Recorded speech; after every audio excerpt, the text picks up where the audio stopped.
We're chilling in the hotel room. All right. We just got out of our first session of the conference. Hey. So tonight was probably going to be the only night that we'd be able to do something like this. So we just thought, why not? So we're just hanging out here in the hotel, just relaxing, talking about With the women. with the women. Women. You guys see that video? Yeah. Anybody?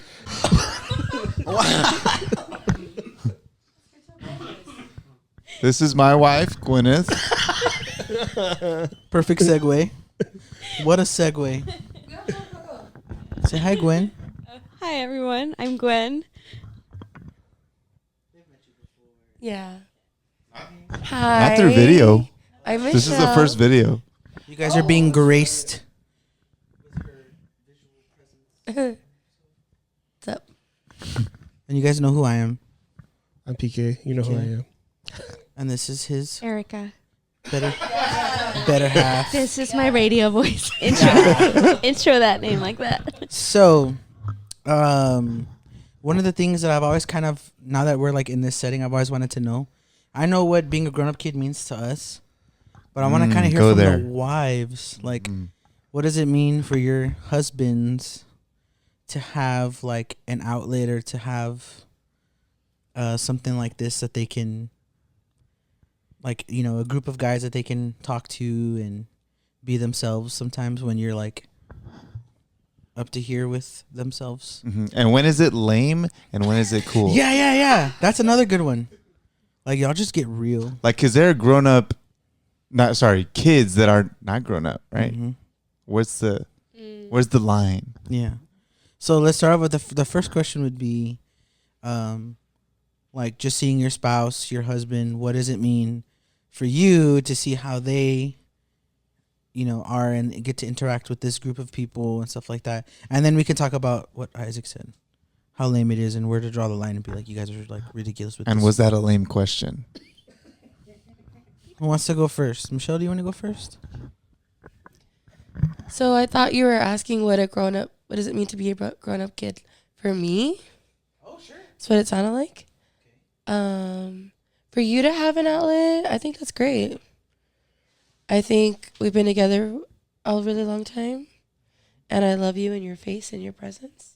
But it's also okay for you to like have your own space, which means I can have my own space, and I love my space. Facts. Amen.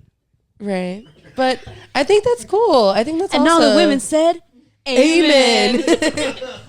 No, for real. I think it's cool. I think it's cool that it is lame. It is dorky. But you know what? Let's just embrace it. There it is. There is no line. It is lame. It's so dorky, so nerdy. But I love it. I love that I do love that for you. And it's okay. You do you, boo. Yeah. And it's okay that it's a little lame. I'm a little nerdy. I'm a little dorky. Yeah. I feel like I have a really big inner child. Like, I can go to the trampoline park with my nephew, and I'm like I think of really fun, creative things to do, like, so an example is we'll be in San Antonio, and I'm like, what are some things me and my husband can do in San Antonio? I looked up the Doshi Museum. Oh, the museum? Yes, and it's for children.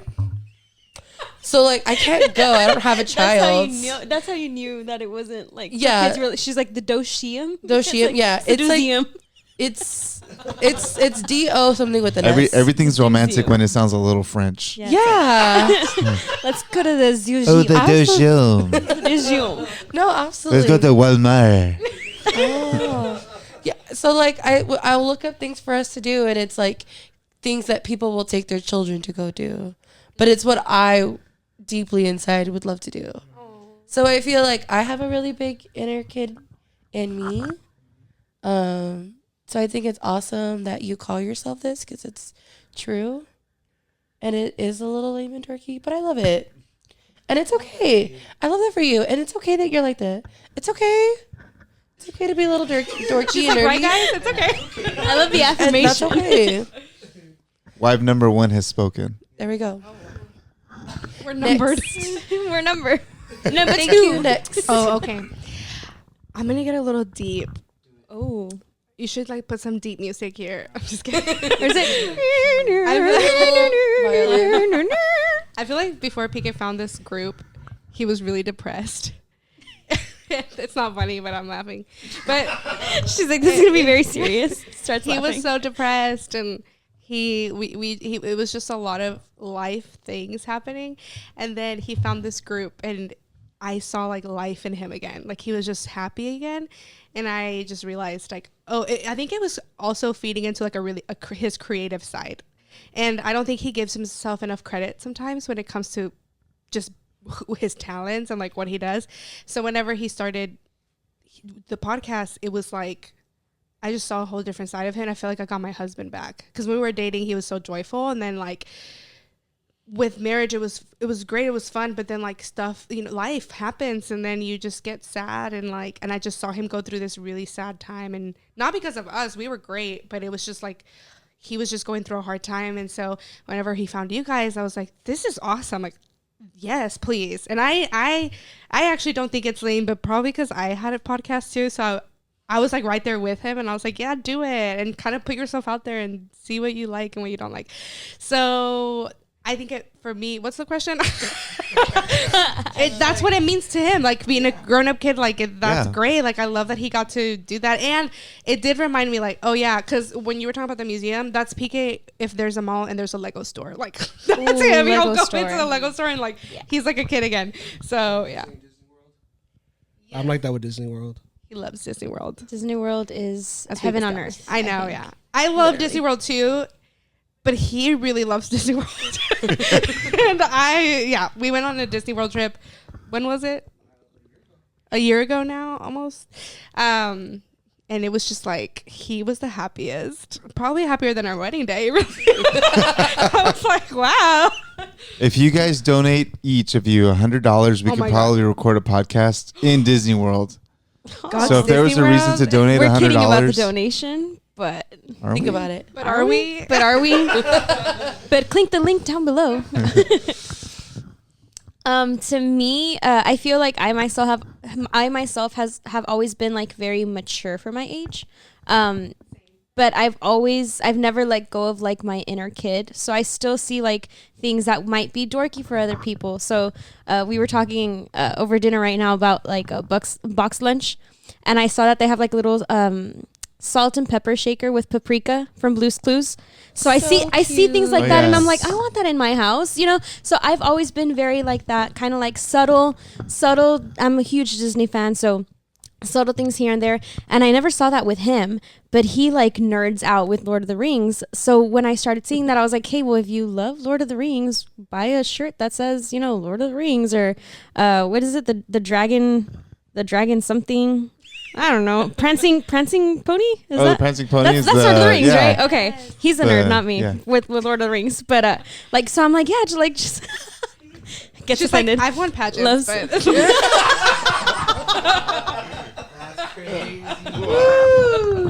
he can buy his little toys or whatever, prancing dragon or whatever, but and I have my crown in my I have my crown, yeah. I was telling him all this while wearing my crown and my sash.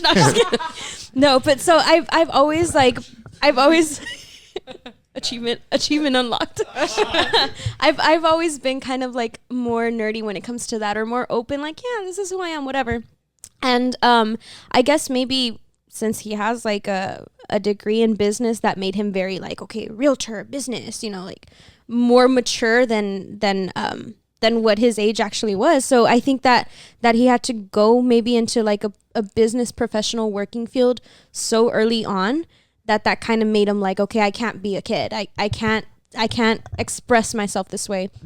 So I remember right before being asked to be on this podcast, we saw the Rivendell Lego set at the mall. So I saw it and I was like, I love building Legos. I love Legos. I can have a ton of them. There's just no like space to put them in our house. So I'm like, so should I really buy it? Should I not? Right. So we saw the Lego set and I was like, honey, like, you have to get this. Come on. Like, I love Lego. You love Lord of the Rings. I get to build it and you get to see it. And I think that was one of the first times that he kind of opened his eyes to like, I can be a kid. Like, it's okay to do these things. And, you know, there's an age where we don't get to buy things for ourselves and all that. So like now that we're adults and we make money, you know, and he has a job and stuff, it's like, if you can and you want to, just get it. Just do it, you know, go for it. Just do what makes you happy. Yeah, do what makes you happy. And like, who cares what Yeah. people think? And you know what? You can be a business professional and love Lord of the Rings and do kiddish things too. Like, why not? And I think that most of like our trips and stuff have been Disney World. We go to Disney World almost every year. And I think it's because of that. We just get to be kids. We talk to the characters like if they were real, you know. We go have lunch at Cinderella's royal table and we're like, oh my gosh, like our dreams are going to come true, you know. Like we just go all out and we love it. So that's a big shift that I saw in him with this podcast. That's so beautiful. Sweet. Yeah. Here. I remember when we were in San Antonio, and we asked him to be a part of it, and he could not believe. Like we were asking him, we had to like convince him. We were like, dude. In the video, I had to like chop it out because at first it looked like he was like, "What?" Yeah. And There was I like a solid like almost- 10 minutes. There was a solid 10 minutes, and he was like, almost as if like he didn't like It didn't click. that, but Yeah. Sure. it didn't click. But it also seemed like at first he was kind of just like, I don't know if I want to do that. And so because you might have been like, well, I was a little hesitant. Yes, because Moment of and truth. it makes sense. His main thing was like, I don't know how much I could commit to this. Yeah. This is so much fun, but like it happened to be, it worked out to where we were celebrating the podcast birthday at Brandon's house. So Yesenia and the kids stayed at her mom's, and she let us have the house. And so this guy was like, dude, I'll be on my way down from Austin for a meeting for work. and he I picked was me like, up. Yeah, I was like, bro, if you could. I was Yeah. like, bro, if you could come hang out with us. And he was like, dude, what? Like, you guys. I was like, dude, we should do it, and we could record an episode, whatever. Little did he know that we were all like talking about how we wanted him to join the podcast. And so when we asked him at first, you could tell like in his initial reaction, he's like, dude, wait, what? Like, what? I think that whole weekend was probably just a shock to him because or three things, I guess. I was pregnant at the time. Right. So being like, wait, like I should be home like with my wife because she's pregnant and with my kid or whatever. But then being invited to this trip is like, no, yeah, like go have fun. And then B, he was also at a work trip. So it made it kind of awkward in the sense of like, well, I'm all business and then I get to come and just hang out for the weekend, you know? But I remember when John told me, because I made you all t-shirts. So then he's like, hey, like, we're planning on asking Isaac or whatever. What do you think? And I was like, I think he's going to love it. I think that'd be great for him. So I didn't think. You got kind of emotional too when I got really emotional because when I'm I told like, her what we wanted to do, wait. she was kind of just like, what? Yeah. I was like, yeah. Yeah, I'm like, man, that would be epic. Like, but Yeah. because I saw that as an outlet that he can have of like, dude, nerd out. Yeah. Be a kid, you know? The context of who I was before this podcast was very like, I would joke around and I was funny or whatever, but I wasn't like, I did not let the inner kid out like ever. Like I was kind of like, I had this goal to make money and to provide for my family.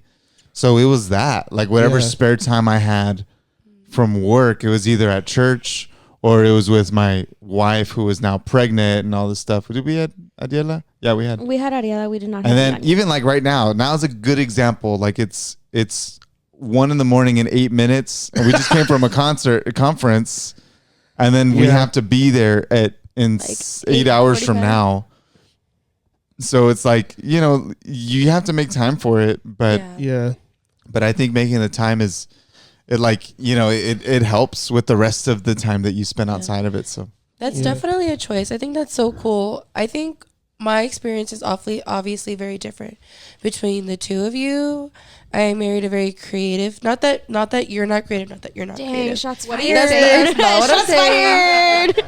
First cuts right. You know what? Get an extra. Give me an extra pillow. My husband get a is pen and paper right now. Oh God. Write this down.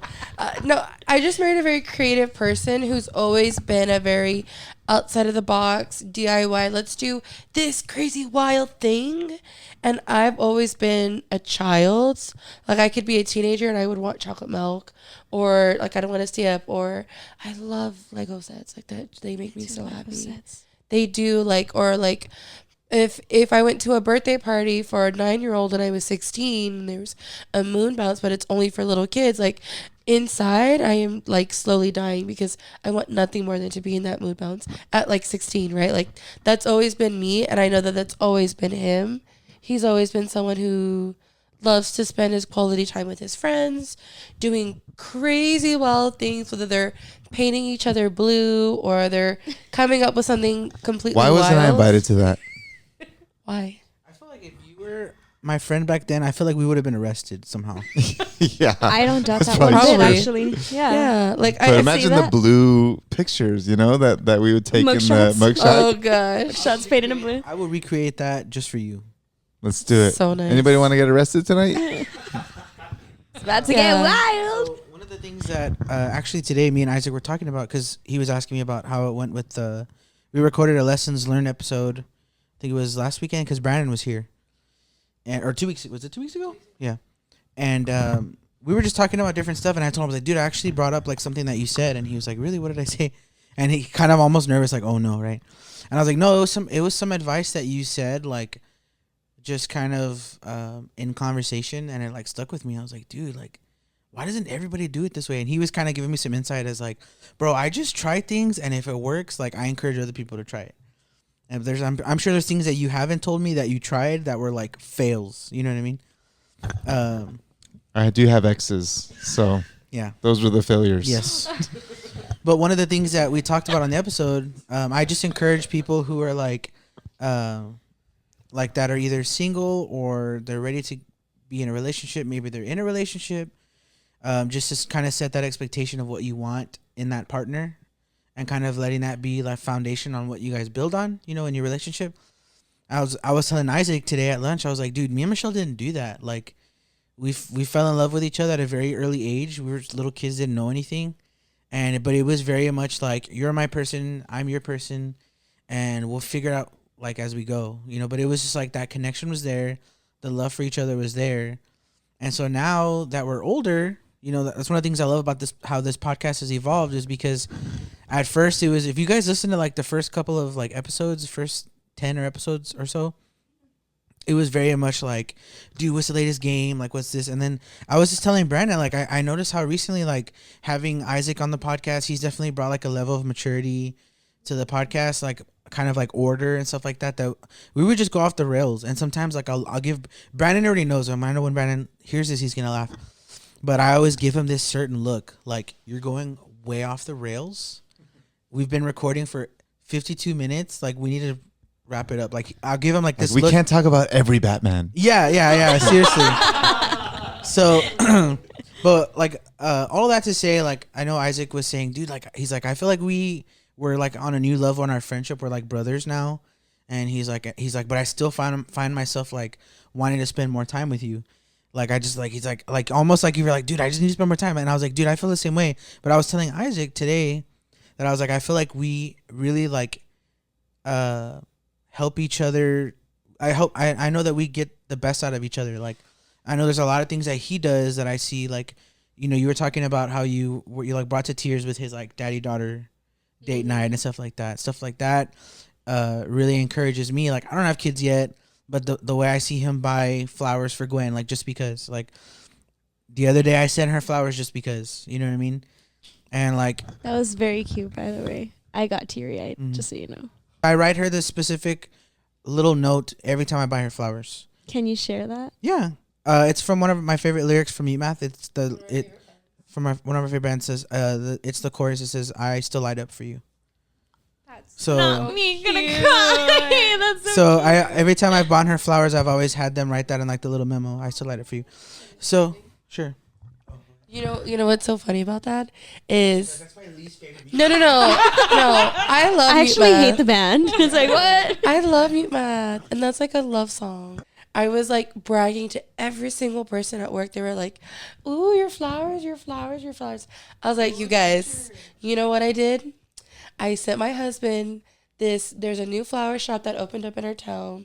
It's called She Deserves a Flower in Mossico, Texas, and I sent it to my husband."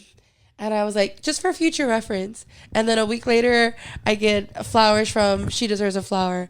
I was like, oh my gosh, attentive. He heard me. A just because gift.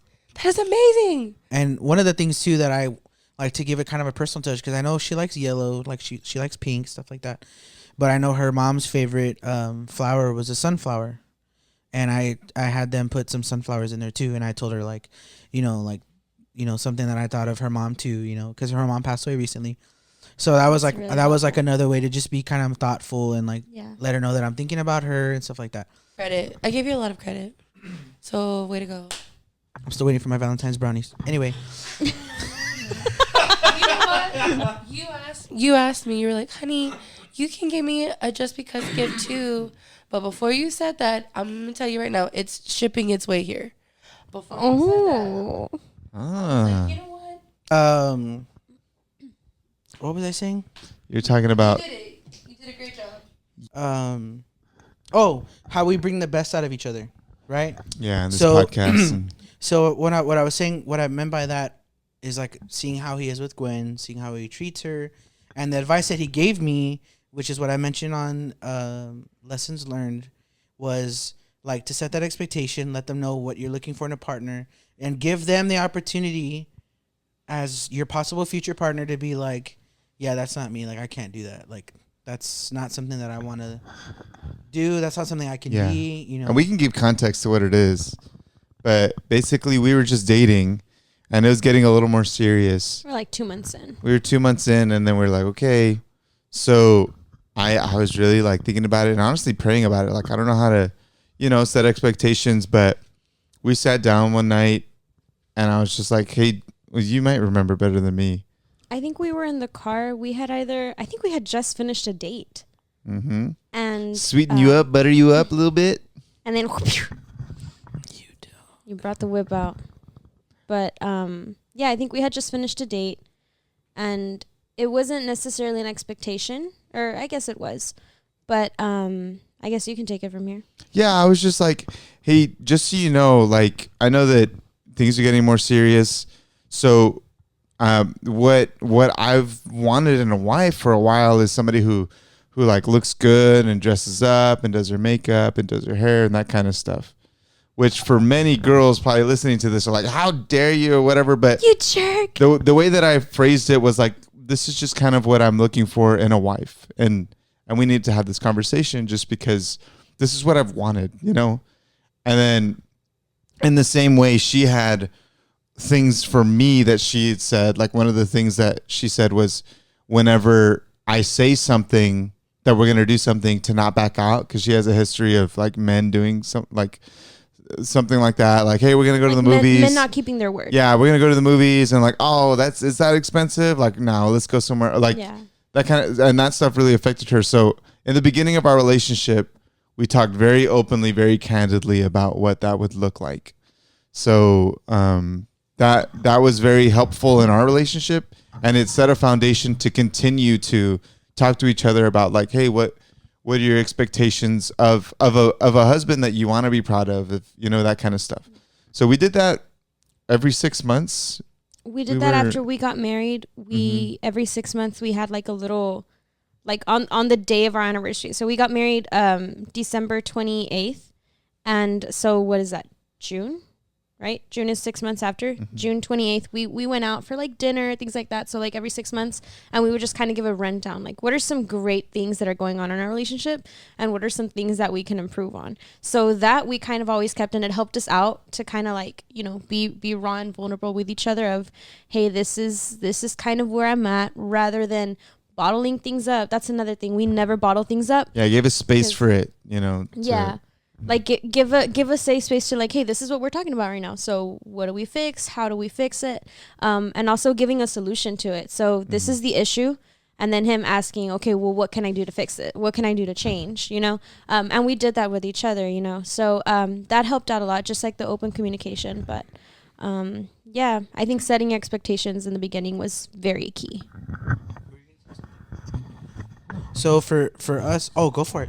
Oh, well, I was going to say we do something similar, but we call Let's go, wedding planner. Let's go. Teach us your ways. Are we having another fight? We do something similar where we do, we call it Family Summit because we got it from, have you guys heard of Jeff Bethke and Alyssa Bethke? No, but I think that video just came up on my reels. That they like leave out of town. Yes. Yeah. They go out of town and they literally have a document. Like they have like we have a Google Doc. Yes. And we create kind of like a business would, a mission and a vision for our family. So like, I should know it by memory, but I don't. But basically, like our mission really is like to love God and to like love each other, but also like love others and have our home be a refuge. And like we have specific things that we like. Wow. A mission statement and a vision. How are we gonna achieve that? And then we go into what were the highlights of our year? What were the what the word of the year is. So we both choose a word of the year so we can kind of keep each other like in prayer and like accountable and all the things. And then we go into specifics of the year, like what were the great things, what were the bad things, what were the great financial decisions, what were not the great financial decisions, like we've not had so great those ones. Yeah. And then you great financial decisions. Who's no, that? the bad financial decisions. Yeah. We've had those. Yeah, no, those we've had. Yeah. And so you really get to like vision cast for the year, and that has and then there's like a whole section of like what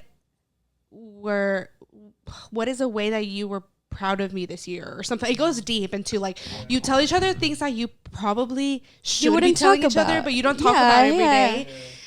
Or like so we've talked about like what's something that you saw in me this year that you were proud of, and then we get to share that with each other. So that has been really cool for our relationship, especially in the time that he was struggling a lot, like where we really got to like assess our year and just do a temperature check, and then also pray for each other and set ourselves up for success. And at first it seemed so weird because it was so businessy a little bit, but it brought an order that we really needed in our lives at the time, and it was really, really great. And that's been really great for us too, and I think that has improved our communication a lot.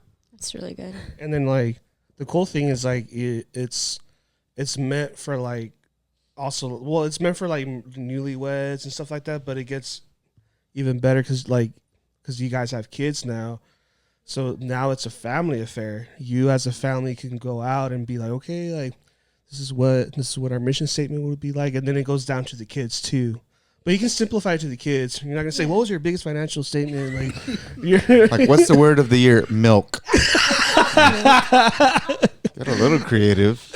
Yeah, but like Jeez, it's a good way to start like ministering to your kids. Like, hey, this is what our word is going to be, or this is what our vision as a family is going to be. Like, this is what we're going to do this year as a family. Like, we'll go do this and do that. And so it goes really deeper once you get into a family. So it's pretty cool. That's really good.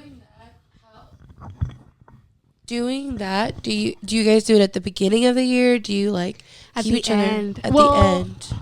Yeah, it could either be December or January. Yeah, December, January. Any of those, because you're reflecting. It's still fresh. Even if you do it in January, it's still fresh in your mind. But you're reflecting on the year prior. So whether you do it in December or January, you're really reflecting on that past year. Do you guys do like a mid-year checkup? No. Well, we have really deep conversations a lot. Like we often. That's what I was about to say. That's what brought it.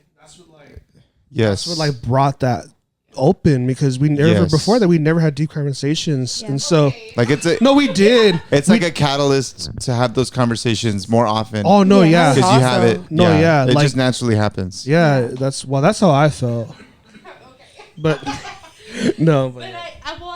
I think yeah, maybe we didn't. I don't know. I feel like we had. I feel like we did have good like deep conversations, but this was more intentional, especially because before this, and I feel like you've shared this here before, so let me know if we need to cut it out. Is it okay if I share about what happened, like your panic attack? Oh, no. Okay, so starts having a panic attack. What prompted it? I truly am turning into Isaac. It's scary. This is. Let me just put the mic Patreon is basically for me and Gwyneth. What prompted us having those meetings, right? Those yearly meetings or family summit was when he had a panic attack. Like he had a panic attack. He was like, we were really overwhelmed in like that season of our life that we were in. And I think he was feeling it more than I was. And one day he literally had a breakdown. I had never seen him in that state before. And it was literally a panic attack. He was like hyperventilating, crying. It was really scary to see. And in that moment I knew, oh no, like something has to change. So as we were kind of praying and I was listening to a lot of podcasts, I came across that one, and it was so cool because they talked about the way they did it, Jeff and Alyssa, and it was really sweet. And I didn't know how PK was going to receive it, because he does not, anything that's cringe or like trying too hard, he's like, no. But I think he was just in this desperate state that he was like, anything, sure, let's try it. And so we literally, I planned it all out, and I kind of wrote it all in like a document, and amended it to like us, because it was also, they had kids and like we didn't. And so I amended it to us, and it was so incredible. And I feel like it set us into, like, once we did that, I feel like literally our lives got better. Like it just kind of set us into like a more, it was order. It really was like, that's what we needed. We needed direction, and like we needed to pray and be intentional about certain things, and we did, and it was great. And like we've done it every year since then, and every year it's different, but it's really great. And then I think it has caused us to communicate better, and then we do have deeper conversations more often. So it's not that we never had deep conversations, but it happens more often now. Yeah, it's more intentional. Yeah. And I think that is going to set us up for when we have kids, I'm sure. Like it 1000% will. Yeah, it starts with you guys first, for sure. But Jefferson Bethke, he's the guy that did like Jesus is greater than religion, right? Yes, that book. yes. I read that book. It was a good book.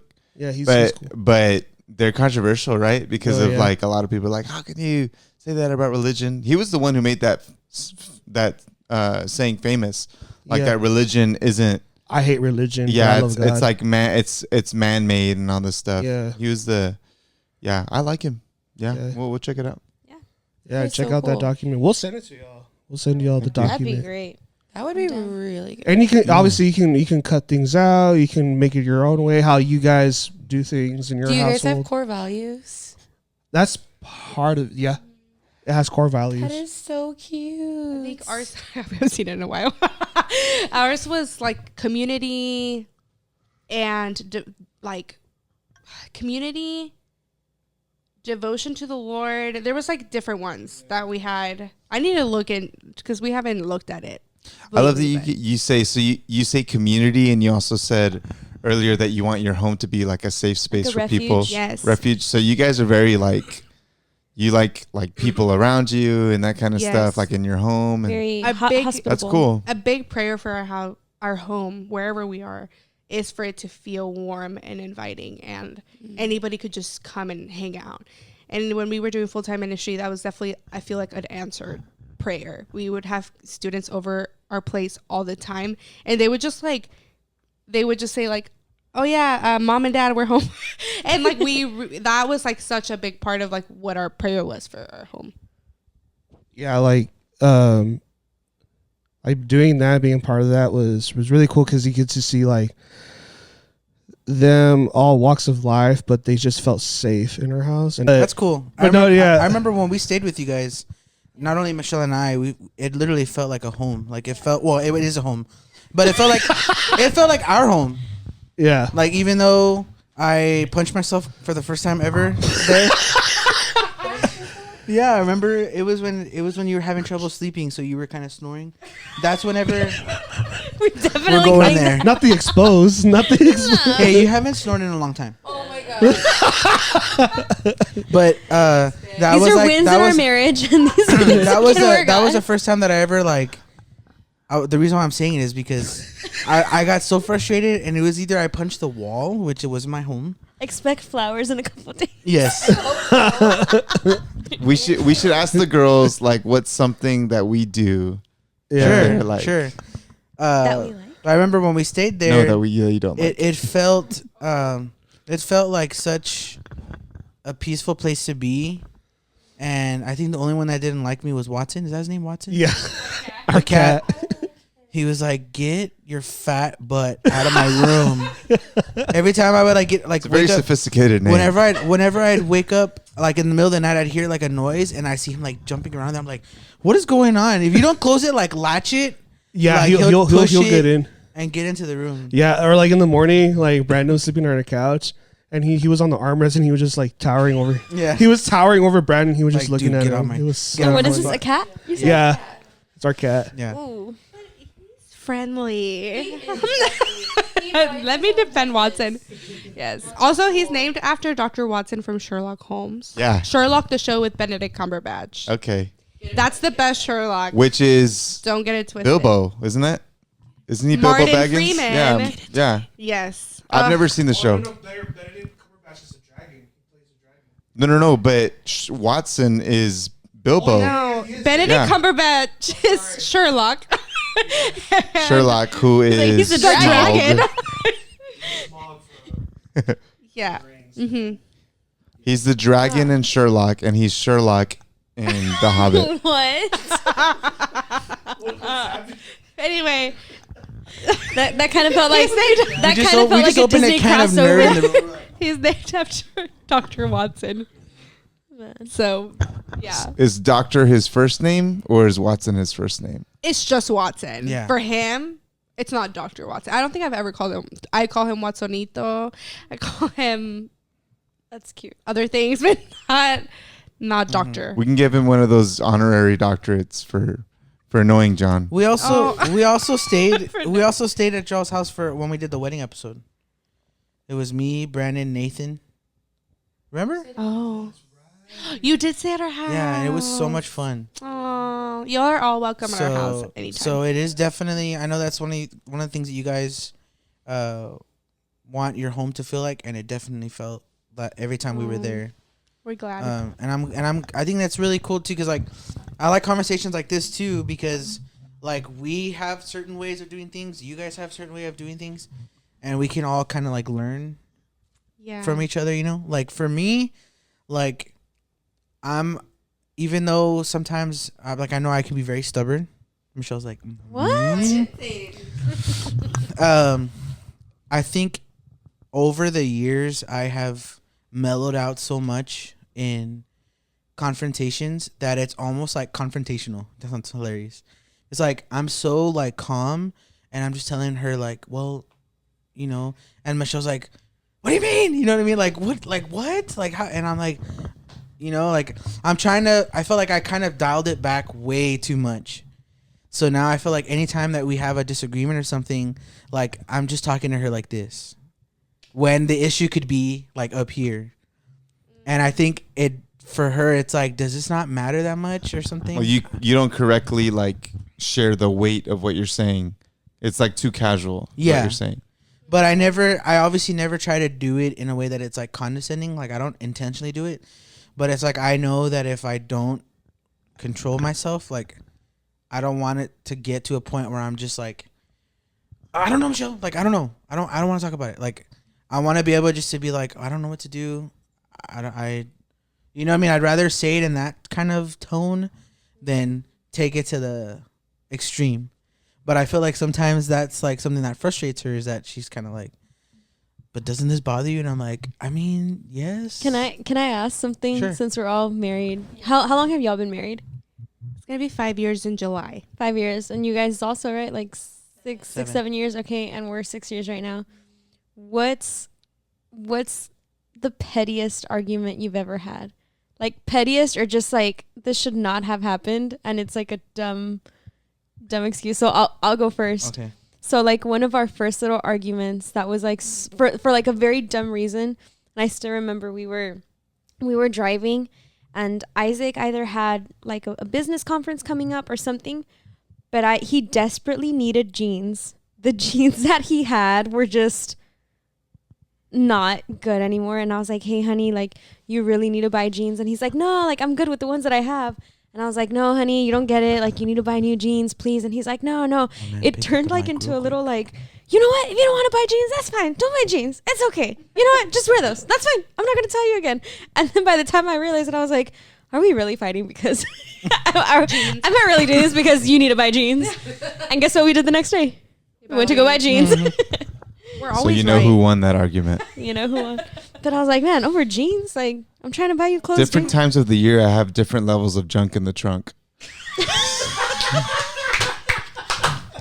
Same. If it's more winter season, That needs to be clipped summer into a reel. season. That we need to make a T-shirt I out of have that. so many Isaac clips in my pocket. It's crazy. Isaac merch. Isaac is No, but we'll make these pants on the butt.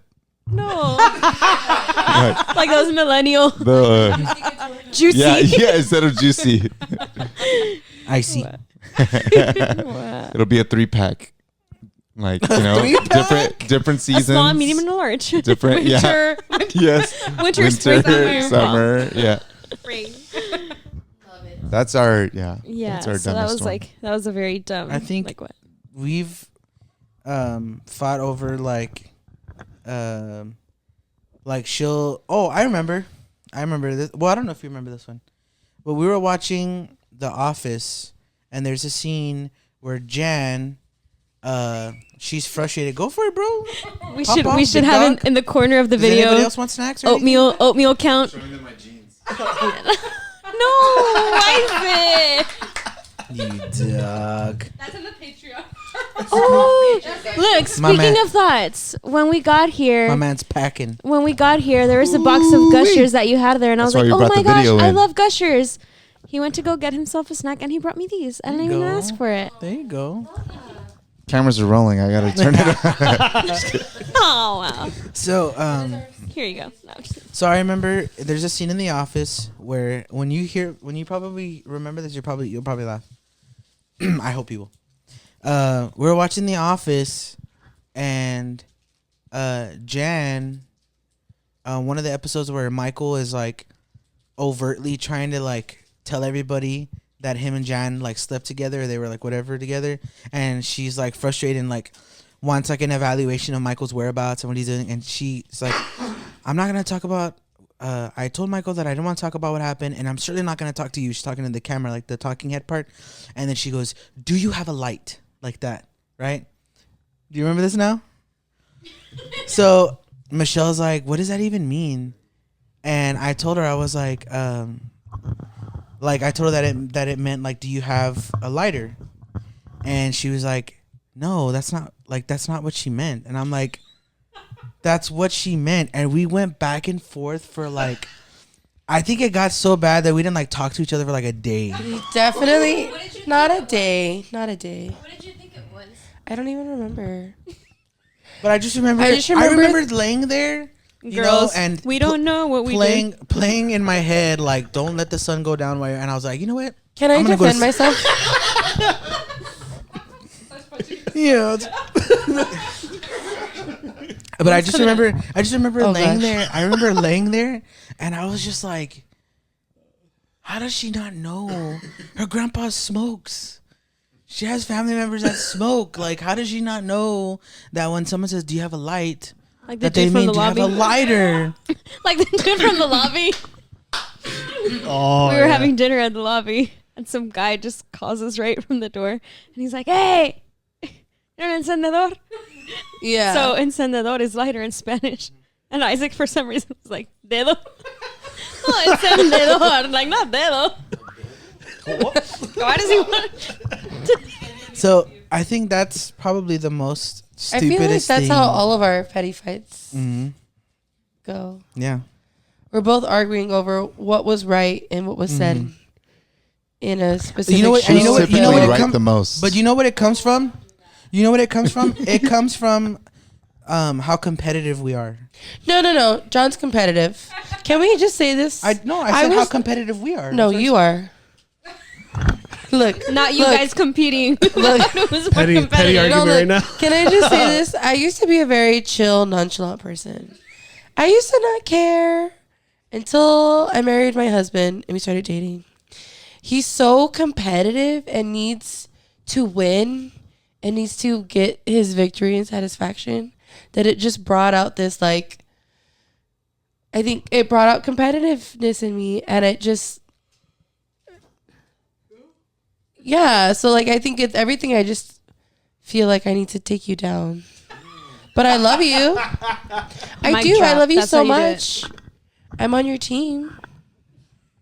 Good. I'm glad. Yeah, we're on the same team.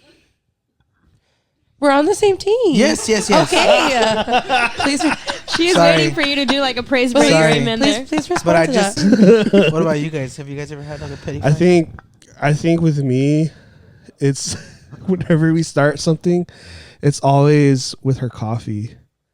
She never finishes her coffee. And those things are like $10, dude.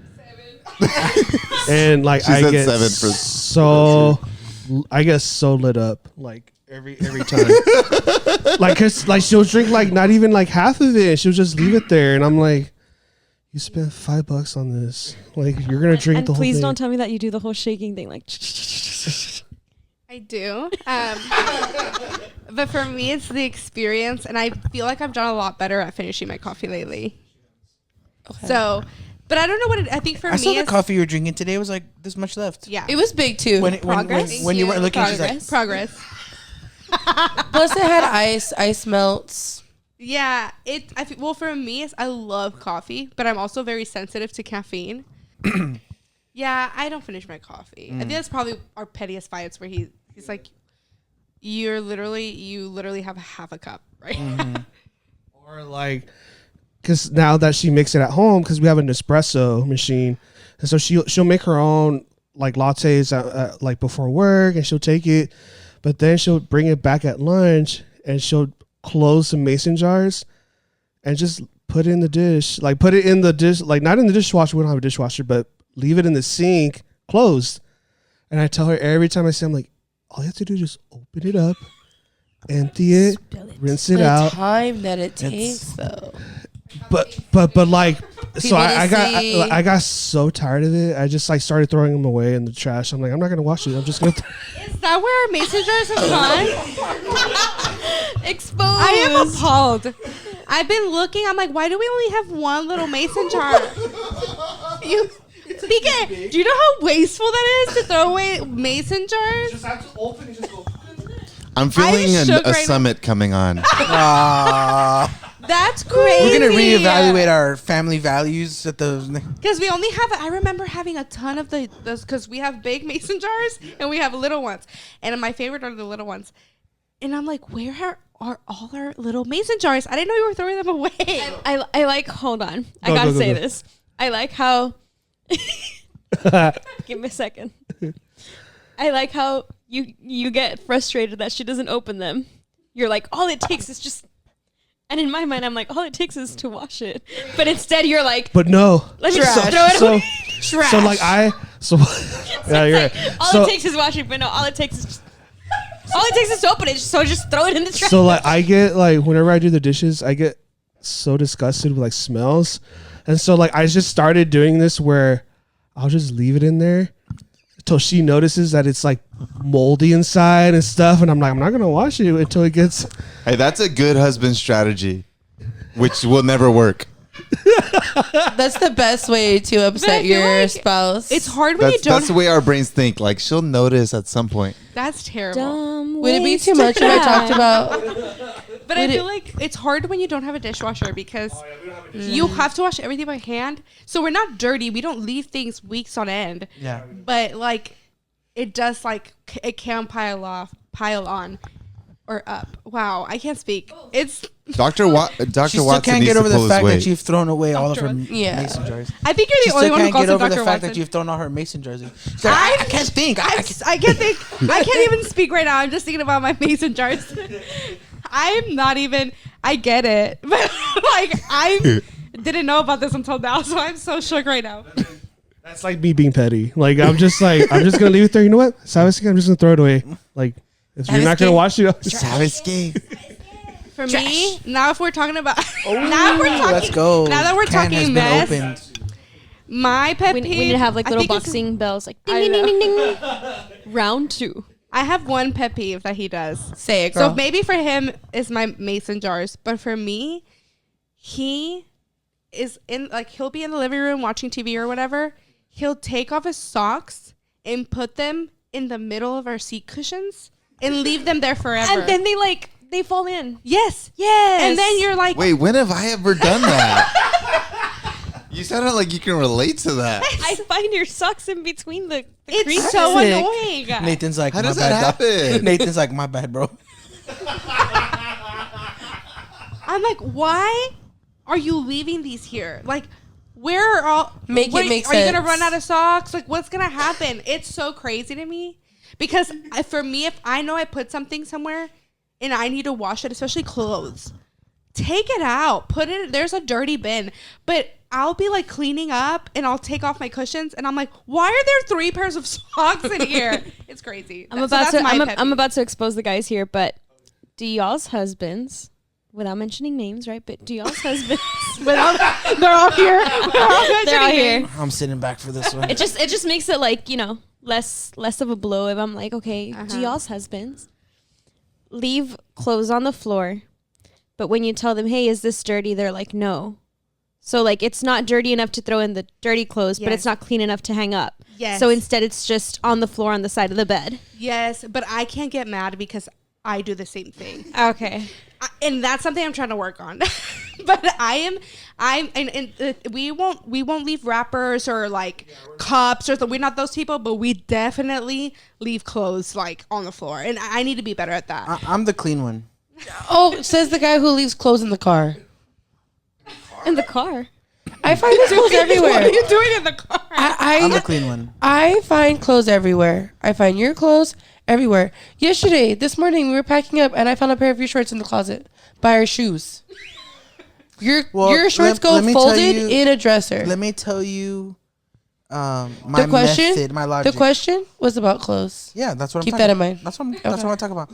So if the clothes are dirty, we put them in the dirty clothes pile or in the dirty clothes bin. Correct. But there's a pile and a bin. Yes, okay. only because sometimes clean clothes are in the bin.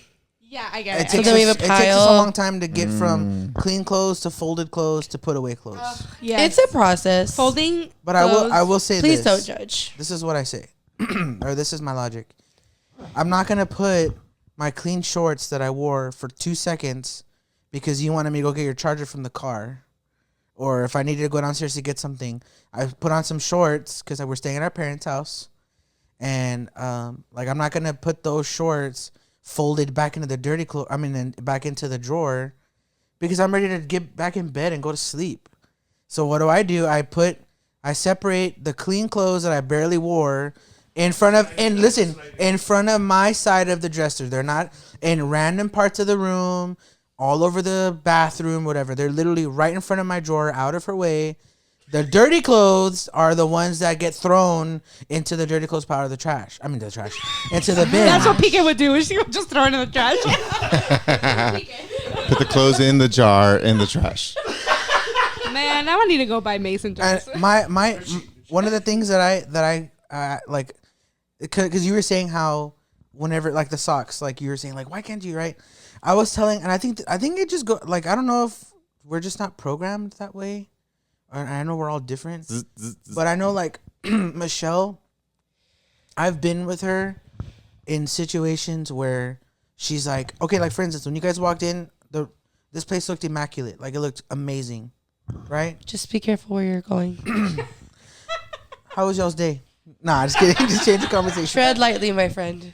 No, but I'm just curious to like maybe hear their points of view, not about this, but maybe they're similar.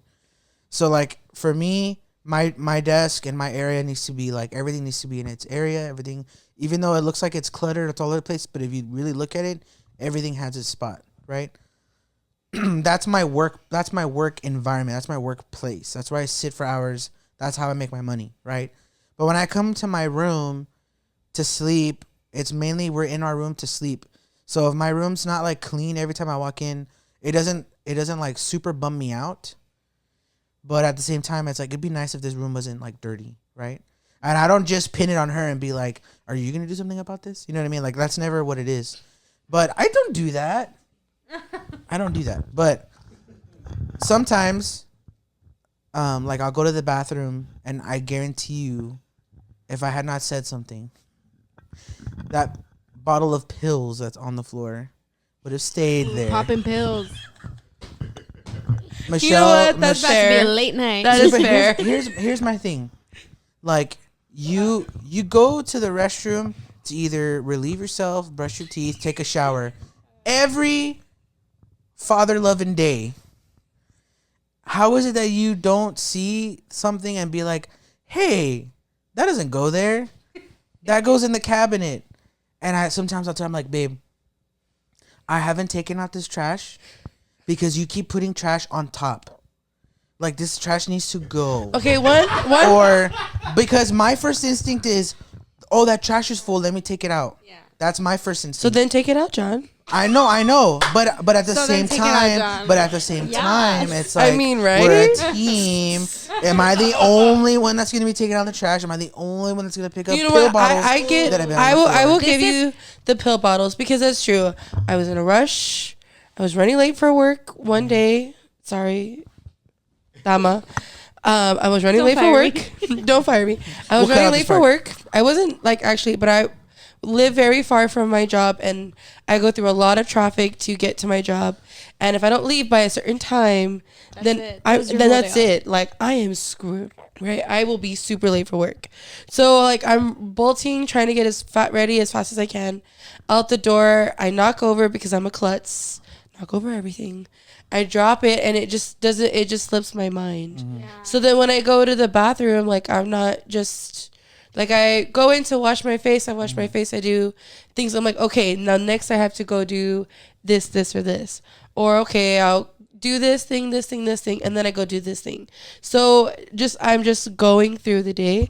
I will give that to you. I apologize. But I will go pick that up. But no, but it's not just the fact that it's not just the fact that you're in a rush and it happened and I was like, sorry, I didn't pick it up in the moment. Like, no, that's fine. No, you're right. But it's been there for like 3 weeks. Not 3 weeks. Baby. John. I have a document on my phone.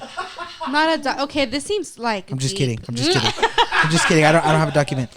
But like she's made good. You don't need a summit. She's made a good point. She'll or tell a chore chart. Yeah, she'll tell me like and your cup, that cup's been there, and I was like, you're right. Like, but this is kind of like, and maybe I don't know if this makes sense with the guys, okay? But I'll say stuff like this.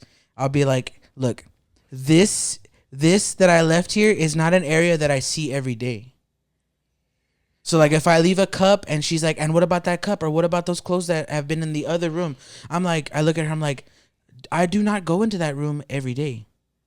So if I don't see that it's there every day, then how am I supposed to remember like, oh, that doesn't belong there? But if you see something that doesn't belong there and it's a room that you go to every day, like, and that's what I'll tell her. And she's like, I have thoughts about this. Okay. Something that's helped us a lot when it comes to chores or like cleaning up is setting up expectations for ourselves. So, for example, PK always takes out the trash. I take out the trash sometimes, but he's really the one that takes out the trash most of the time. I'll replace the bag. And that's just something that we've like talked about. Laundry, we both have strong feelings. Well, I feel like I have strong feelings about laundry.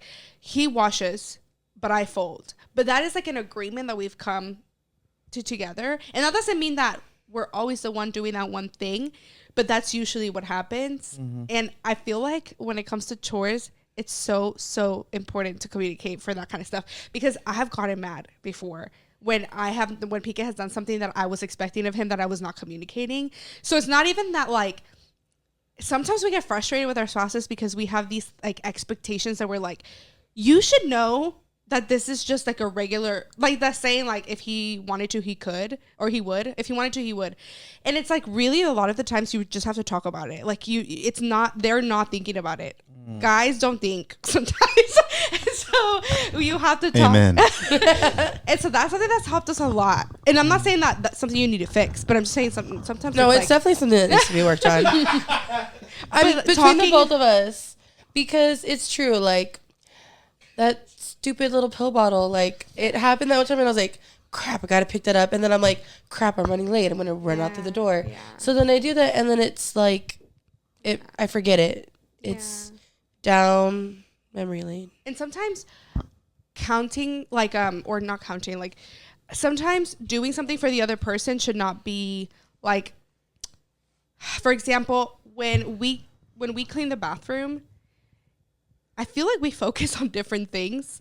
So, but for us, like, so we have a double sink. And I don't know why, but PK's side of the sink could be atrocious. Like, so whenever I'm cleaning my side of the sink, I usually go in and just clean his. And he'll come and be like, oh, I didn't even realize how bad it got. And so for me, but he cleans the toilets and it's just... And so, but I think like You can come over to our house anytime and clean the toilets. Yes.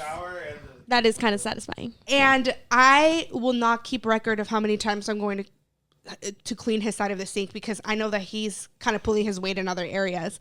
But it has taken us talking about, oh, I'm going to do this. Or if Pika's like, I actually really, like, for me, I love doing laundry. Great. I hate doing laundry, but I'll fold if you don't like folding. Because he's like, I won't fold it. I'll leave it on the bed. I'm like, great. Okay, I'll fold it. So, but it's hard because, like, cleaning is hard. And especially, I'm sure, when you have kids, oh my God. I'm sure it's, like, crazier. I have two things to say on that. First of all, I'm a stay-at-home wife and mom, so I love that he gets to provide for me that way. It's definitely harder than than it seems. But at the same time, here's like so we're all believers, and as you guys know, this is kind of like a Christian podcast in a way. But I remember, and I don't think I've ever like openly said this, but there's times where I get frustrated of seeing or saying the same things over and over, you know? So I communicate with him very well, as in, like, I know recently, like, our house is big and small at the same time. So the living area is pretty spacious. The rooms themselves are not that big. So like our master is probably this size. Oh, and wow. Yeah, and our probably, right? Yeah. And maybe a little bit smaller. Yeah, I think so. Yeah. So that's our master bedroom. Maybe a little better. And we have our bathroom, and it's one sink. So when it comes to that, my makeup, I don't have a vanity with makeup. I have it all in a bag that goes under the sink. So every time I do my makeup and hair, bring it out, put it back away. Oh, wow. He brings out his razor, his gel and everything, and leaves it there on the sink. So when it's time for me to come get ready, I have to put his things away and stuff. So here's two things that have helped me on that. First of all is work as if working for the Lord and not for man. Yeah. So even in a marriage, I keep that in mind of, okay, Lord, he's your son. I'm taking care of your son, you know, so that he can go work and do this. So that's one big thing that's helped me. Just kind of knowing like, yes, you know, he can work on it or whatever, but is it really worth me constantly bringing up and being like, hey, do this, you did, you know? I think it just causes more problems at the end. And the second one is in Corinthians, like the love chapter, where it says love keeps no record of wrongs. So I can keep a tab on how many times I've told him to please do this and please do that. But where is that going to get me if love keeps no record of wrongs? So there's times where I tell him, hey, like, okay, it's because it's been a couple times that you do this, and that's literally all I'll say. And he'll literally ask me, can you give me an example? How many times have I given you an example about something? It's rare. Every time. Not even. It's rare where I'm like, I just can't think of it right now. But because I decided to not keep a record of wrongs. So I see clothes on the floor that I've asked him to pick up, or that I've asked him to help me with, and I just do it, and I'm like, okay, it's okay. It's okay. He probably has other things on his mind, you know? And I just don't think that there's a lot of things that are worth. A marriage can be great if you make it, and it could be a total epic fail if you make that. So I've decided with certain things to just kind of, you know, let go of it. Like, that's fine. It's not worth fighting about. It's probably going to take me longer to go into his office, tell him what he did wrong, how he can fix it, me come back, than me just grabbing the clothes and putting them in the basket. You know? Yeah. So. We have a cool system now where I just go, and she goes, guys, we gotta go. As a matter of fact, I gotta go. He can stay here. No, we've been so blessed, and for me, I feel like one of the things that I told her when we first got married was, I know that we're not even in this situation per se, but I told her I married you to be like my wife and a mother of our kids. I didn't want to marry a maid and a cook and all this stuff. So if we can outsource that stuff, we do that just to spend more time with I know this costs money and sacrifice and stuff like that, but we could obviously make more money if she were to work.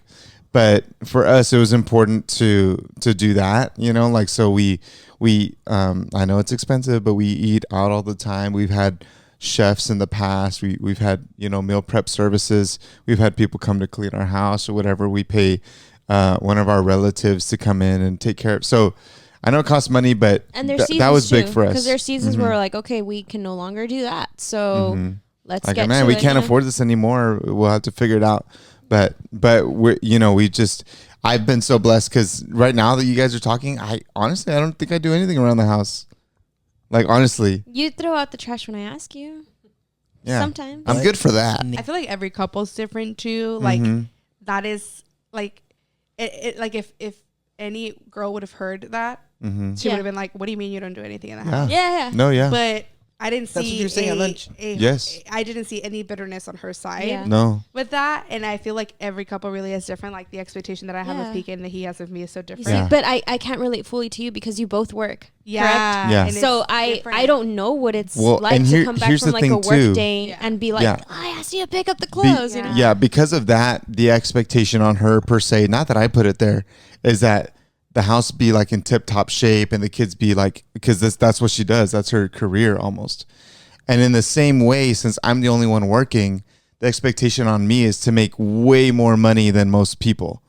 Right. So it's like it goes both To ways. provide, I guess. So like I think like it's a different life, right? Yeah, it is. Like it's like just because I don't wash anything, barely wash my own body. Just kidding. That one I do. I mean, that's not That one that's I not do. wrong. Yeah. No. So, but I do recognize that although all that is on her, the complete financial stability of our family is off Is of her. on him. and it's on me. Yeah. It's So- like a different expectation. Yeah, It's a different dynamic. scale, different and weights. Yeah, and it's understanding that because Mhm. there's times the job that he has now, we're so blessed to where I can help him with his job, and his job isn't like, oh, they can't, you know. So I'm kind of in a way sometimes even his personal assistant. or Yeah, like office work. assistant. Yeah. Expense so, reports. So that there's kind of times stuff. where he's like, hey, like, can we switch? And I'm like, sure. So switching basically means I go into the office and do like office work, and he's outside and he takes care of the kids. And that's given us, we started that probably sometime last year. And that gave us a perspective of, oh man, what you do is way harder. And it's like, let me go back into my office, or what you do is way harder. And we give ourselves breaks sometimes, you know, where I'm just like, or if I feel it, I'm like, hey, do you have any office work for me to do? You know, like basically like, That's so can cute. we switch for a bit? And that's helped us out so much because he'll never feel the weight fully of what it feels like to be in a house with two kids 24/7, and your home being your work, and also your home where you're supposed to rest, and all at once, trying to keep it clean when you just pick something up, and then my toddler's, you know, making a mess over here, and all that. He'll never feel that full weight, but I'm never going to feel the full weight of, man, I really have to do Yeah. my job right, because, you know, or we don't eat. Yeah. Exactly. Yeah. So every marriage is definitely different, but I think something that would work out in every marriage is just kind of seeing each other's perspective, truly. Yeah. So I can never say I have it way harder than Isaac, and he can never say I have it way harder than Gwen. We both have it I very think you hard. have it harder than me. I'll be honest. Well, no, I'm just kidding. No, but I can never fully say that because I'm not gonna know. You know, we each have our struggles in our different ways and in different levels. So that's something that's definitely helped me out Yeah. a lot. You know, that I perspective. would also say for like any girl or woman out there who's like probably looking at your situation, which is a very traditional situation. It's not what the modern age day woman is like. What you do, that is your job, that is your job. Being a full, an at-home wife and mom is a full-time job in itself. She said taking care of her kids 24/7. There's absolutely nothing wrong with that. That is y'all's agreement, and if that is what you want, that's totally fine, as it is being a working woman. Absolutely. But I think that's awesome, Gwen, and I think it's cool that you guys have that agreement, as long as you guys like have like what you said, like you like respect each other enough to understand like where you guys are. You have that agreement. You spoke about it. You guys said you were very upfront, very, very early on in y'all's marriage. And I think that's awesome. I don't know if I can be an at-home mom. I don't know. I don't know if I could do that. It's a weird thing. I see reels all the time that I can relate to that say, for example, like wanting to be a full-time mom, but also like to be there for your kids and see them grow up, but also wanting to work to make some money and have a career, but then not wanting to leave your kids at home alone, not seeing Yeah. them grow up. So it's like The temptation will always be there for her yeah. to like, you know, provide financially and that kind of stuff. Or even just to have a job. So I started working when I was 16 at Chick-fil-A. That was my first job. So I was still in high school. I was in like 4 extracurricular activities. So I always had, and I come from like a Mexican family where it's like, work hard, like work your butt off so much that it's almost like unnecessary, you know? So I come from that background. So for me working to, you know, when we got married, or this was 2 months before our wedding, I think, that he got the new job where he was like, hey, like you could actually quit your job and we'll be good. So I'm like, oh, okay. You know, like stay at home wife. I can dig it. And from that possibly being a temporary thing, I even tried working again. I think it was like right before Ariela was born, like 3 years into our marriage. I was like, hey, you know what? Like, I kind of want to start working again. Like, I don't, you know, I miss it. And I started working and that lasted like 3 months where I was like, you know what? I don't know if it's worth it. I don't know if it's worth the paycheck, not seeing you, not having the flexibility. So again, every couple is different. You have to see what works for you. But definitely communication is key of, okay, this is what I want to do. This is what you want to do. All right, let's make it work, you know? So regardless of the situation, just communication and seeing each other's point of view, perspective. Yeah. And for me, that's the idea behind the podcast for me, the grown-up kids. It's like we have these grown-up things that we have to do, but like keeping that inner child like alive and stuff is not only a biblical concept, right? To be like the child, you know, but it's like we need that joy to come through because like that temptation will always be there for her to like work or whatever.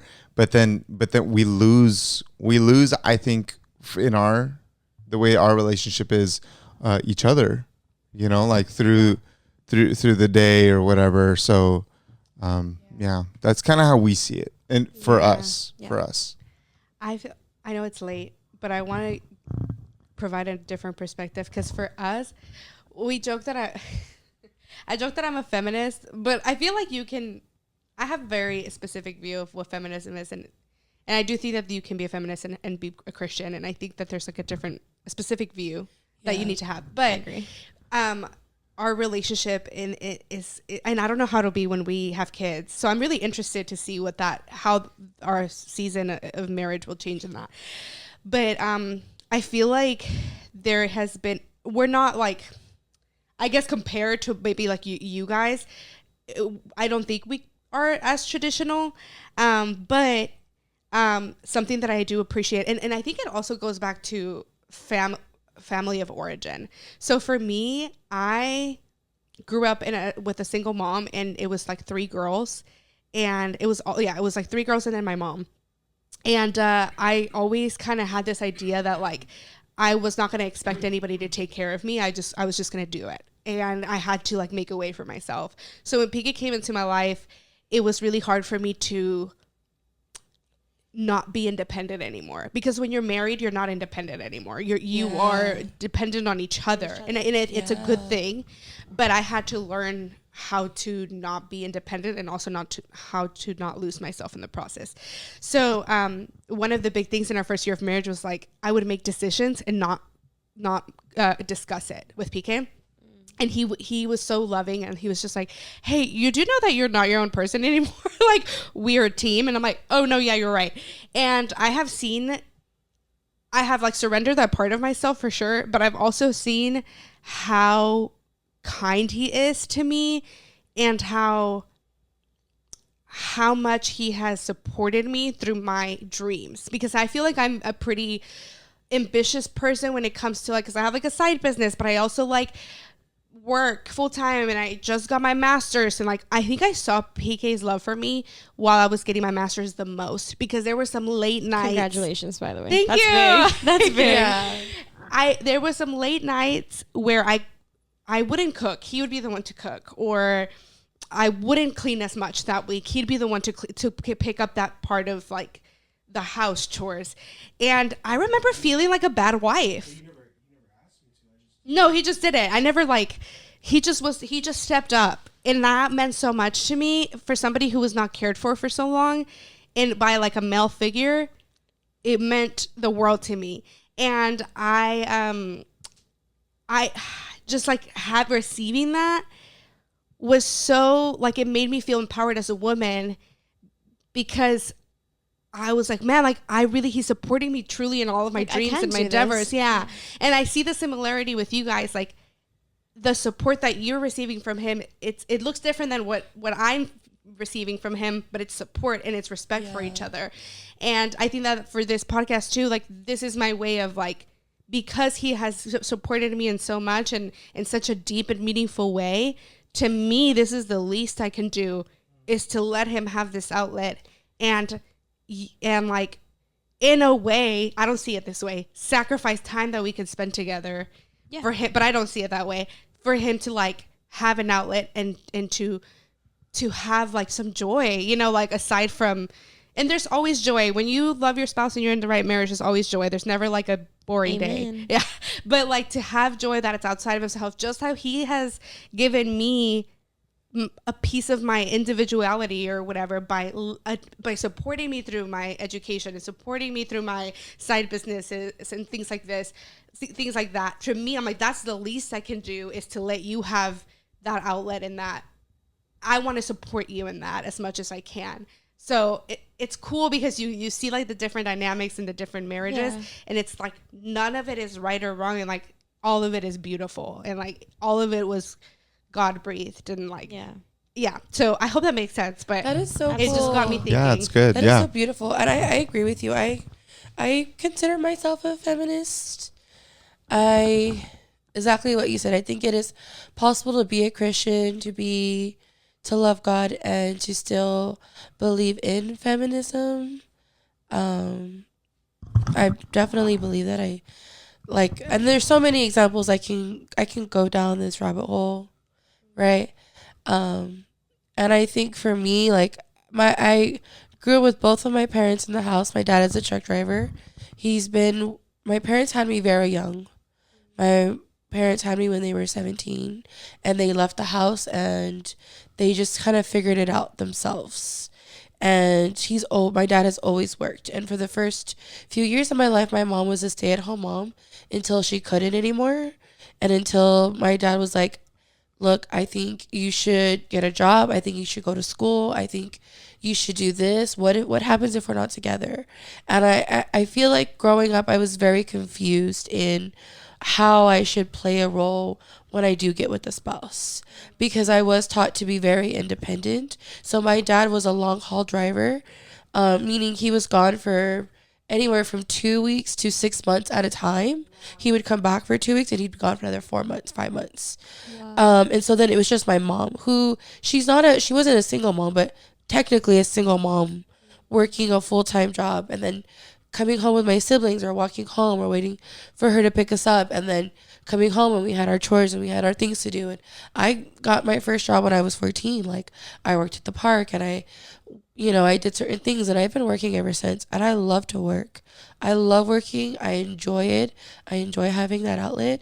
But it was like, okay, when my dad was gone and my mom was here, it's like, okay, like, you have to learn to do X, Y, Z. But when my dad came home, like, we had to like do very traditional Mexican things, like serve him, is he okay? Or when we were dating, I just think it's so funny. Like it was so funny. Like, my dad would basically prepare me for all things that life had. Growing up, I knew there was a lot of ugly in the world. I saw a lot of ugly in the world. I was told, like, you could end up with someone who could hurt you, who could beat on you. That's a very real possibility. It's a very possibility that you can be with someone who loves you and cheats on you. And then what are you going to do if you just are at home and you don't have any backups? What are you going to do? Basically, you have to take care. Basically, like, hope for the best, prepare for the worst. Exactly. And so that was... You want to be in a loving relationship. You want the partner to be as equal or whatever. But here are like 100 ways that could not happen and go completely wrong. So you need to be ready. Yeah. Yeah, I was I remember being 4 and like my dad being like, this is where we live. If you get taken, remember these street names. This is where it is. This is so, like, just very real things, right? And I had a great childhood, guys. Okay, don't get me wrong. I love my childhood, but it was very like real life stuff. And so I feel like when we got together, like, and we were, because we've dated for 14 years now. We've been together for 14 years, married for 7, going on 8, I think. So we've been together for a very long time. And so when we were together, my parents were like, you shouldn't have to cater to him. You shouldn't have to do all these things for your boyfriend. They said that. But then when he would come over, it's like, you're not going to serve him? Oh my God, that was my mom. Michelle, you're not going to feed him his food? Yeah. Michelle. And I'm like, what do you want from me? Right? Like, so I'm going to. He's got 2 hands and 2 feet. Yeah. I'm like, what do you, like, So this is what you've been telling me. So when we got married, like, I did get a lot of guilt. Like, he comes from a very traditional home too, right? Like, and there's nothing wrong with that. But I would feel very guilty. I am not a domestic person. I'm so sorry. And I have apologized to this before. Like, I'm not like a clean up, cook kind of person. Like, tight, like that's not me. Like, I've always been the person that's had to work. I have a twin brother, Michael, you guys know. We were the worker bees. I would go out with my dad and we would work. We would set up the fences. We work in the lawn. And my younger sisters would be the ones that would stay in the house and clean and help my mom cook. That was not me. So I would be the one outside with my brother doing the working, doing the digging, preparing this, preparing that. So that's me. That's something that I do. Like, so I just feel like that is very, very hard. That's just very, like, it was hard for me to be, like, for my independence. That was very much my identity. And it was very hard for me to let my husband in. yeah, I'm sure you guys have heard that expression, like, ships, they turn slowly. Like, for them to turn around, it takes a long time for it to happen, but it eventually does. I was telling Isaac about this during lunch. I was like, I feel like setting expectations after you've been with someone for over a decade, it's very hard to just be like, got you. Mm-hmm. Or like, I can do that. It's like, why are you really telling me this now? Like, why? You know what I mean? And so, like, that's what I love about these kinds of conversations, because there's no judgment. We're not judging each other on how you guys choose to do things, whatever. And those of you who are watching and you guys do things in your own way, like, you got to find what works best for you. And I know, like, for me personally, I did grow up seeing my sisters, my mom, serve my dad. And, like, me and my brother were like, hey, we got to cut the grass. We got to make sure the house looks nice outside, stuff like that. So I guess very traditional in the sense, however, you guys want to word it or whatever.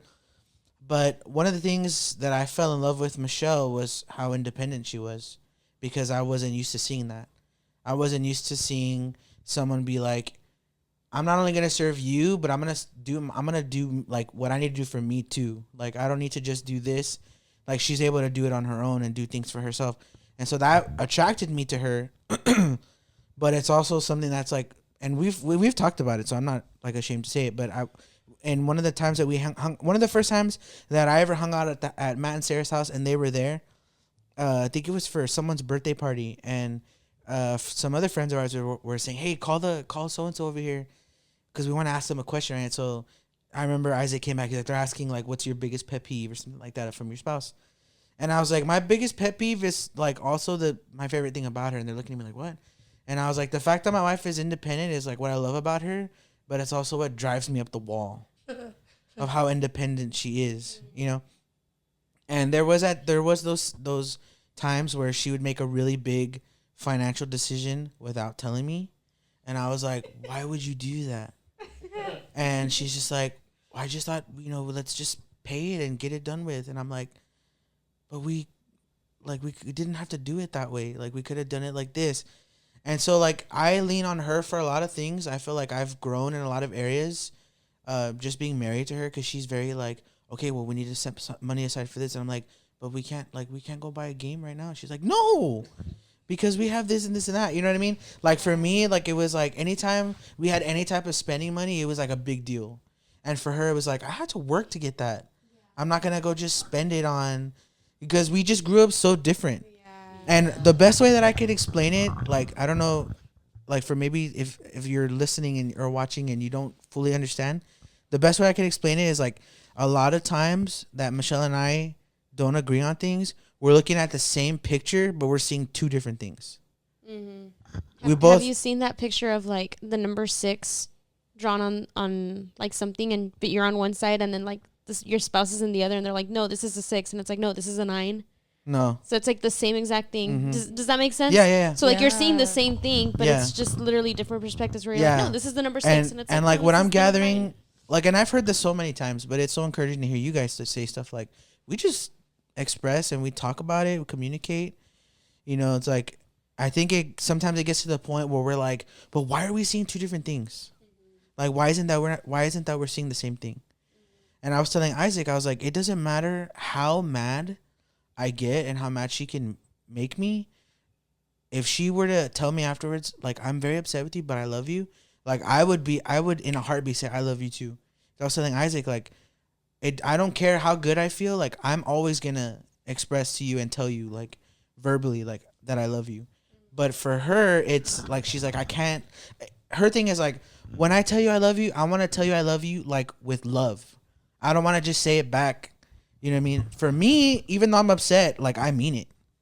Like, for better, for worse. Like, I'm very upset at you, but I love you. Like, but for her, it's like, I want to say it and actually, like, with love tell you. Not be upset. I need to go through my emotions. Yeah, we also compute at, like, very different rates. Like, I'm very quick in tune with how I feel. And I was telling Isaac, he's like, really? I was like, I'm very bad at hiding my emotions. He's like, oh, that's not a bad thing. I was like, oh, like, it's not a great thing at all. Like, it's honestly, not a bad thing. It's not. Well, okay, so it's not a bad thing, but it could also get me into a lot of trouble. And that's why I told her, like, that's why I don't like doing surprises. Like, I'm going to send you a list of 10 things that I'd like for my birthday. Just pick one. That'll be my surprise, because I don't know what you're going to get me. But I would hate for her to throw this big party and give me this one gift, and I'm like, ooh, cool. Like, you got me and now it's like she feels super bad, and now I feel super bad because I'm not good at faking it and being like, oh my god. And I'm such a people pleaser that it would literally crush and she'll me. be like, you didn't like it, did you? And I'm like, I'm so sorry, I didn't like it. But I jump off a cliff. Yeah. But I think it all comes down to communication, because so Isaac, I think there was a year where, or it goes both ways, right? I had always told him, hey, whenever it's Valentine's Day, do not buy me flowers. Buy me flowers the day after or 2 days after, because I don't want you spending $60 on a bouquet of flowers that you can get for $15 the next day. And I'm very basic. I love carnations. They're my favorite flowers. So I had told him from the beginning, like, hey, just letting you know, like, I'm good without roses. If you ever want to get me flowers, carnations. And he does exactly that. One year I was like, man, like, I don't know, just like, I love hot Cheetos and pickles. That's my thing. What does this dude do? He goes to Sam's Clubs. Sam's Clubs. Just one. Sam's Club. That's a 9516. They add S after everything. ¿Es en el Sam's Clubs? He buys Barnes and Nobles. me just a bouquet of carnations from Sam's Clubs. Gets me a club-sized bag of hot Cheetos. My man. A big old jar of pickles. Mason jar. Aww. I walk out of Too soon. I walk out of my room, and the hot Cheetos, the pickles, and the flowers are there, and I legitimately cried, because I'm like, oh, that's what I wanted. And it's not the traditional Valentine's thing or whatever, but that's what I wanted, and he heard me. And he took the time to wake up earlier because, okay, we share bank accounts, we sleep in the same bed and all that, so I could you gotta zoom into my face for that one. So it meant a lot to me that he made sure to wake up a little bit before I did. He made sure to go do all that, and you know, it was like, hey, like, you heard me, and this is me, and this is what works for us, you know, and it's great. Yeah, you're right. Communication is key, and I think women just want to be heard. What we say, like, we tell you, we say, like, what we think, what we like, and as long as you're listening, it will go in your favor, dude. Yeah. Go in your favor. Yeah. I think every person wants women to be empowered. So I think I'm sure in the women who are here that, you know, are saying that they're feminists, you know, we're probably on the same page in that we want women to lift women up, right? I think it gets a little weird when people push people down to be lifted up. Mm-hmm. So I think that's always when, like, because if that's the case, then like that's when it gets weird. Because like I feel like every woman should be empowered with what she wants to be empowered with. Yeah. Right. That's why in the beginning, one thing we forgot to mention was that she told me that her dream was to be a wife and a mom. Yeah. So my dream was to make her dream a reality. Exactly. Yeah. And it was like, Awesome. and so let's say a feminist could be, quote unquote, watching this and like, wait, but that's not what I want for you.